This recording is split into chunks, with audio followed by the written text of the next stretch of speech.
So our country is faced with few, if any, good answers as it pertains to the war in Iran, which I'd love to hear your insights on. But what should Americans be aware of when the SecDef is calling for you to be investigated repeatedly?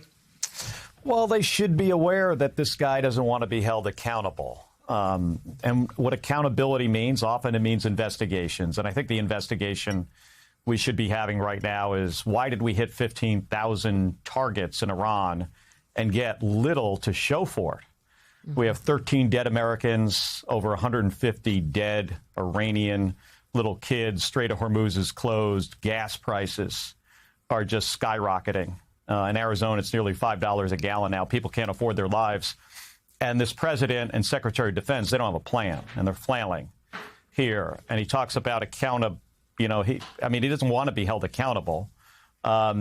So we're in a spot right now where this administration just doesn't know what to do. So, Senator Kelly, what would be your recommendation if you were in the president's inner circle? Because you're right. I mean, they're boxed in right now. We've been talking all morning about their lack of seemingly good options. What would be your counsel? Well, I think you have to separate at this point. Forget about regime change. Doesn't look like that's going to happen. I think you even have to separate the enriched uranium from the immediate issue we're faced with today, and that's the closure of the Strait of Hormuz. The Iranians now realize they have a strategic asset here, probably more important to them than the enriched uranium. And then I think we need to put a coalition together, which is hard right now because this president has alienated our allies in a way our country has never seen before. So you got to repair that, and then there needs to be a maritime coalition. You got to continue to talk to the Iranians. They're going to have to feel like they're going to save face here somehow, but we can't allow them to control navigation through this critical strait because it's driving up the cost of everything. The one thing the president did say a number of years ago, I remember, that actually makes a lot of sense, is the price of energy affects everything else. So that part of this has to be fixed first. And as you can see, it's a lot harder than these folks thought it would be. And the president didn't listen up front when people around him told him that an outcome of this could be the Strait of Hormuz would be closed. Right. Senator Kelly, since this excursion, as President Trump calls it, began, we have 3 carrier groups deployed to the Mediterranean.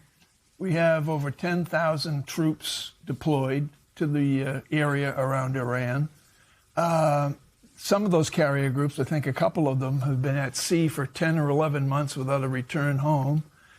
What about the financial cost as well as the human cost of this Iran excursion thus far? Well, it's a war. It's not an excursion. Strikes aren't love taps. He said that a few days ago. This is serious. It's not a joke.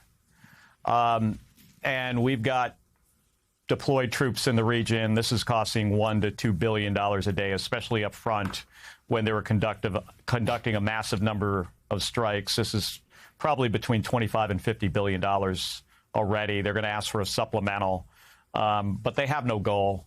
The president, it sounds like he barely read the last offer from the Iranians, and he has his son-in-law and a real estate developer negotiating this. He's got to get some serious people that have experience at this to sit down with the Iranians, Pakistanis, other GCC countries in the region, and our allies, and figure out a way forward. He is not taking this seriously. And the impact that this has on my constituents and people across the country and really across the planet, they can't afford their lives anymore. Yes. I'm in just a few minutes. There'll be a hearing on Hegseth, and Dan Kane will be appearing before the hearings in D.C., both in front of the House and the Senate's appropriations. Thank you. What are you hoping to hear? What questions would you like to have answered from those 2 gentlemen? Yeah, today, what's the current plan? I mean, are they still focused on the Strait of Hormuz and getting freedom to navigation? Or are they going to go back and just randomly start striking targets again without any sort of strategic goal? What's the plan for the uranium? Who are they talking to in the regime? So, I mean, those details matter. And what are they going to do on munitions? You know, at this point, we've expended a lot of munitions, and that makes us less safe, regardless of what they say. And there needs to be hard questions asked of this Secretary of Defense, who appears to me he does not want to be held accountable, and he doesn't really want to do the job. He often, you know, it's all about talking points and records with him. I don't know if you remember this, just at the beginning of this conflict here with Iran, he would talk about how we hit 10,000 targets and it was a new record, and then 12,000 targets. And we're doing this faster than we've ever done before. But to what end? You know, normally you do that to, you know, shape what the battlefield is going to be for another kind of operation, maybe a ground invasion. They didn't provide any clarity. The president still hasn't clearly articulated what is the goal here. And now it seems to me the strategic goal is to get back to where we were before in February. That seems to be their goal. Retired U.S. Navy captain and member of the Intelligence and Armed Services Committee's Democratic Senator Mark Kelly of Arizona, thank you very much for being on the show this morning.